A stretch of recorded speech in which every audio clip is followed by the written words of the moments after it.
আপনারা এমন একটা বিভাগে কাজ করছেন যেটা মানুষের জীবনের সঙ্গে জড়িত।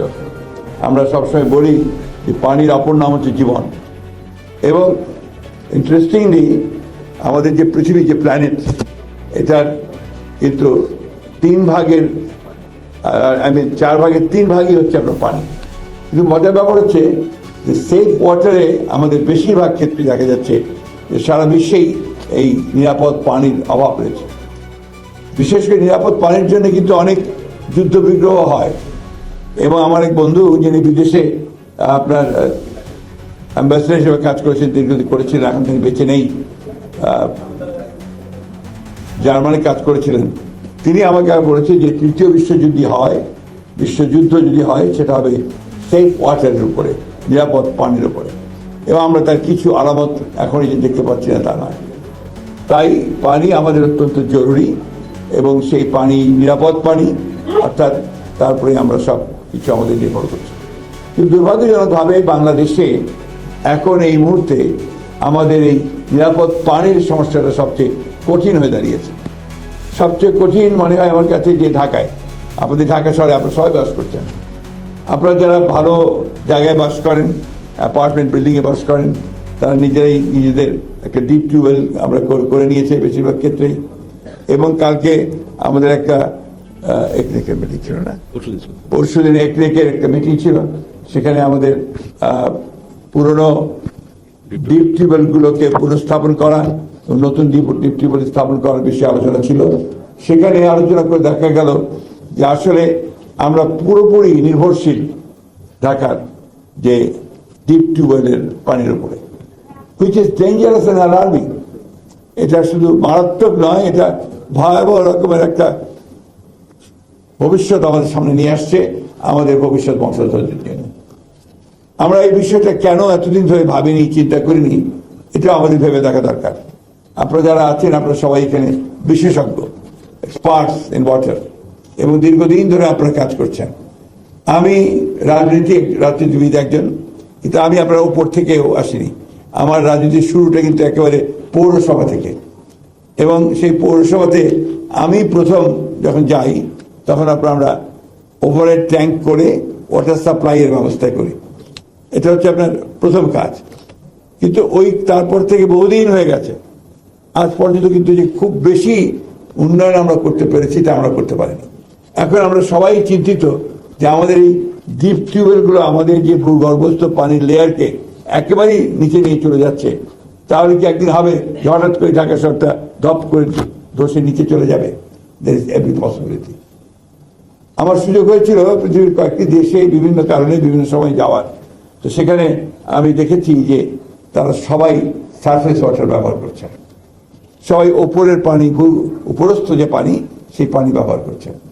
আমরা এতজন আপনারা আছি, আপনারা এতজন এক্সপার্ট আছেন, আপনারা অত্যন্ত উঁচু জায়গায় পড়াশোনা করেছেন, সবাই বিদ্বান মানুষ, আপনারা এই জিনিসগুলোকে এখন থেকে আমার মনে হয় ফোকাসটা এই দিকে দেন, এবং পুরনো চিন্তা ভাবনাগুলোকে বাদ দিয়ে নতুন করে কি করে বাংলাদেশকে আপনারা সত্যিকার অর্থে বাঁচিয়ে রাখবেন। It's a question of survival, not উন্নয়ন। বেঁচে থাকার প্রশ্ন, এটা আমার অস্তিত্বের প্রশ্ন, যে আমি এখানে বেঁচে থাকবো কিনা সেই বিষয়টাকে আমাকে নিশ্চিত করতে হবে।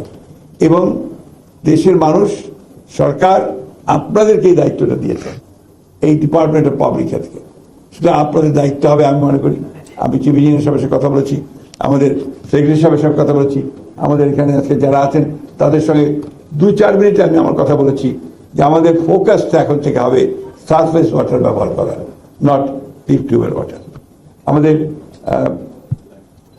অত্যন্ত ডক্টর মাহবুবা নাসরিন আমাদের যখন প্রেজেন্টেশন করছিলেন, তখন যে আজকের যে বিষয়টা আছে, জেন্ডার বিষয়টা আছে, সেটা নিয়ে কথা বলছেন।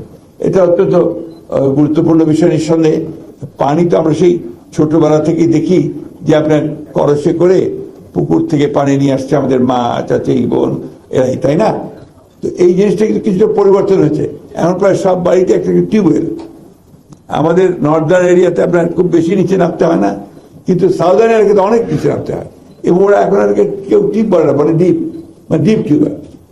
আমার সুযোগ হয়েছিল কোস্টাল এরিয়াগুলোতে গত আপনার 2001 সালের পরে আমি যখন কৃষি মন্ত্রণালয়ে ছিলাম, তখন আপনার এই জায়গাগুলো গড়ার আমার সুযোগ হয়েছে।